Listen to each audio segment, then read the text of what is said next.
बिस्मिल्लाहिर्रहमानिर्रहीम। प्यारे साथियों, बेटी की पैदाइश अल्लाह रब्बुल इज़्ज़त की तरफ से एक अनमोल तोहफा है जो हर किसी को नहीं मिलता। प्यारे साथियों, ये अल्लाह की तरफ से बहुत बड़ी अता है कि जो किसी खास बंदे पर अता होती है।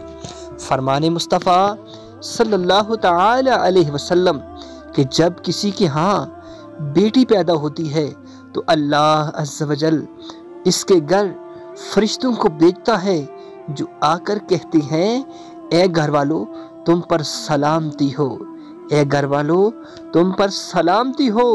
फिर फरिश्ते उस बच्ची को अपने परों के साए में लिए लेते हैं और उसके सर पर हाथ फेरते हुए कहते हैं कि ये एक कमज़ोर जान है जो एक कमज़ोर जान से पैदा हुई है।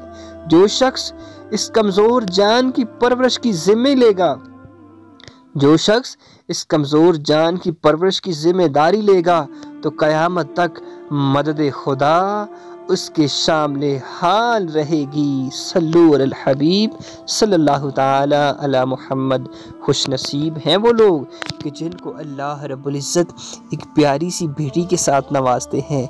अल्हम्दुलिल्लाह, मुझे भी अल्लाह रब्बुल इज़्ज़त ने अपनी ख़ास रहमत से नवाजा है। मैं दुआ करता हूँ कि अल्लाह अज़्ज़ व जल मुझे इसकी सही तरीके से परवरिश करने की तौफीक अता फरमाए और सजीदा कायनात की चादर तत्हीर का वास्ता कि ए मौला इसकी नेक सूरत के साथ साथ इसकी नेक सीरत भी अच्छी बना। अल्लाह मेरी बेटी को लंबी ज़िंदगी और तंदुरुस्ती वाली ज़िंदगी अता करे। आमीन।